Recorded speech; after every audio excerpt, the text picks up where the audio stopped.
My name is Jeff Rottinghaus. I am a portfolio manager at Rowe Price, and I manage the IG Wealth Management Large Cap Core Equity Fund.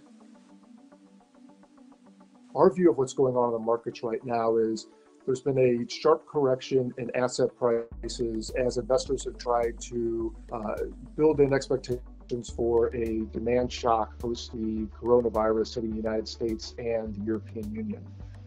The first couple of weeks of this correction, what we saw was asset prices with very high correlation all corrected. Fortunately, central banks stepped in and provided much needed liquidity. In the last couple of weeks, we've seen the credit markets improve. We've seen the equity market improve significantly last week. And this is the same playbook that central banks around the world used in the 08 and 09 recessions to calm markets. And we saw a very strong recovery post these actions by the Federal Reserve and the other central banks around the world.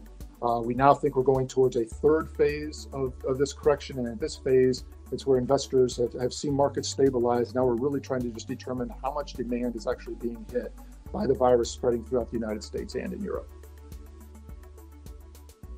The objective of the fund is stock performance greater than the primary index, which is the S&P 500. The portfolio is composed of roughly 60 all U.S. companies. The portfolio is style agnostic, meaning we'll own both growth and value companies. And portfolio is well spread out amongst all the different sectors of the S&P 500, so very well diversified. We believe the portfolio or this fund is well suited for any investor looking for exposure to the U.S. equity markets, particularly on the large cap side. So the fund has been actively researching new ideas in the consumer and industrial cyclical sectors of the economy. These are the areas of the stock market that have been hardest hit through the last 4 weeks of this correction. We're looking at these companies on two primary criteria. Number one, do they have the balance sheets to make it through this difficult period macroeconomically? And number two, do these companies have the management teams and the products that will thrive on the other side of this correction?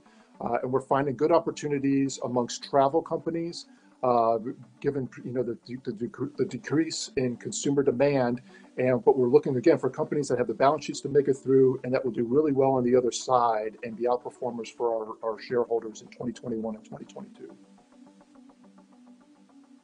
Over the next few months, we are likely to see some rather disappointing economic data. However, as long-term investors, we need to use this as an opportunity to find really strong businesses and great stocks for our clients once there is a recovery. No one knows the duration of the virus, but let's never underestimate the power of the central bank liquidity that's been injected into the system, as well as the human spirit and the lots of money and brilliant minds that are working towards finding a cure for this virus. There is going to be an economic recovery on the other side, and we're working very hard and very diligently to find the best investment opportunities for our clients going forward.